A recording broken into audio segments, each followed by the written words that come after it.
In this video, we're going to talk about mutual funds. Now, mutual funds are held by more than 50% of U.S. households. And a lot of people have them in their 401k plan with their employer, or they have some IRA that's invested in mutual funds. So it's a very common way of people saving for retirement. And mutual funds are essentially a pooled investment. But one way of thinking about it is you can think about it as an investment club. Right? So it's an investment club with a bunch of people that you don't know, that you've not necessarily ever met. And so basically you're pooling together your resources. You're saying, okay, we're going to put all our money into this pool. So some guy named Tom that you don't know, some guy named Michael, someone named Susie, they're all putting their money into this fund. Right? So we're going to call this is just called the fund. This is the mutual fund right here, this pool of assets. And so this fund is going to have a manager. So this fund is going to have a manager. Their job is to manage these assets. Okay? Now, the reason that you are pooling your investment, instead of just saying, hey, why doesn't Susie just invest on her own? Or why doesn't Michael just make his own investments? Well, there's advantages to pooling these assets together. And one of the advantages is diversification. And diversification, we're going to have a separate video on it, so I don't want to go into too much detail. But diversification is basically not putting all your eggs in one basket. So let's say that there was a firm. Let's say that Google was trading at $500 a share. I don't know what it's currently trading at, but let's just say $500 a share. And that you had $1,000 to invest. And you wanted to invest this $1,000, and you say, you know what, I want to diversify. I want to have a large number of different stocks, and I want to buy some Google. I want that to be in my portfolio. Well, here's the thing. You can only buy 2 shares of Google, right? So you can only buy 2 shares. So let's say you say, okay, well, I guess I'll just buy 1 share. But now you've got $1,000 minus $500. You've only got $500 left. So you're really not going to be able to do that great of a job of diversifying, right? Because all you own is you own one technology firm. And now let's say you say, well, I'm going to go buy a grocery store. But the thing is that it's going to be really hard for you to diversify because we're only talking about $1,000 here, right? It's not like we have $1 million and we can spread that out across dozens of firms, right? We can't do that.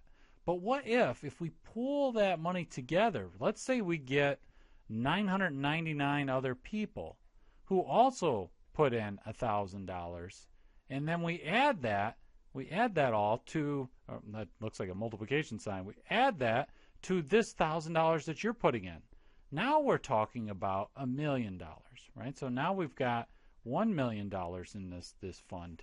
So now we'll have an easier job spreading or diversifying the assets in this pool across a larger number of firms that are in different industries and so forth, so that we're reducing our risk. What we're doing with the diversification is we're going to have less risk because we're spreading out our investment over a larger number of firms that operate in different industries.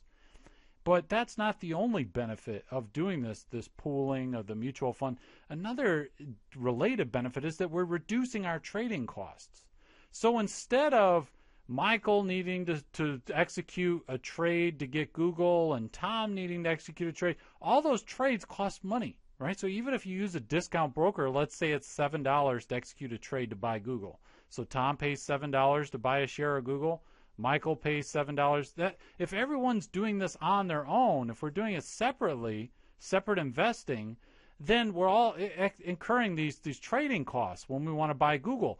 But if we instead pool our funds together and then we designate someone to be the professional manager of that fund, then we can just have one big trade to buy a bunch of Google. And so we're reducing our trading costs by pooling our assets together.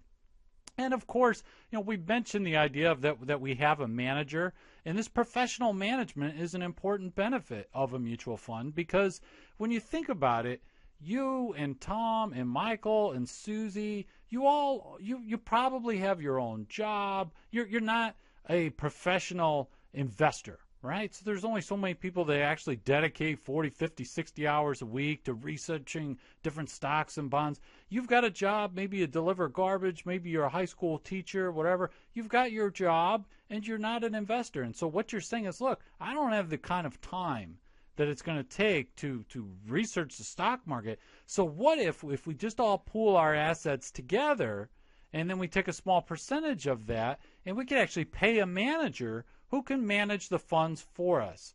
So with the mutual fund, we're really reducing our costs in a lot of different ways. You know, Susie, Michael, and Tom are getting to hold a broader portfolio of firms. They're going to be more diversified and thus have less risk. They're not going to have all their eggs in one basket in a few firms.